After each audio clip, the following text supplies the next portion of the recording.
Traškusis obuoliukas su maskarponio sūrio putėsiais ir gervuogių padažu.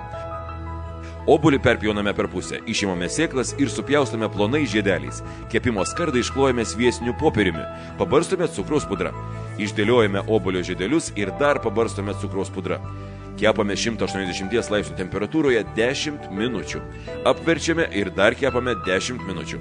Sutarkuojame šiek tiek obuolio per bulvinę tarką, įspaudžiame citrinos, pasaliname cukraus pudrą ir įmaišome maskarponę sūrį. Apvirtas, atšaldytas vyšnes įmaišome į šią masę. Gervuoges verdame su cukrumi, kol atsiranda sulčių. Tada nusunkime sėtelio pagalbą ir dar dedame virti prieš tai įpylę vaisių žolelių balzamo. Verdame, kol sutirštėja. Iš džiovintų obuolių žiedelių sudedame bokštelį, tarp lakštų sluoksniuodami su maskarponės sūrio putėsiais. Ant lėkštės piešiame gervuogių padažu ir puošiame gervuogę bei melisos lapeliais.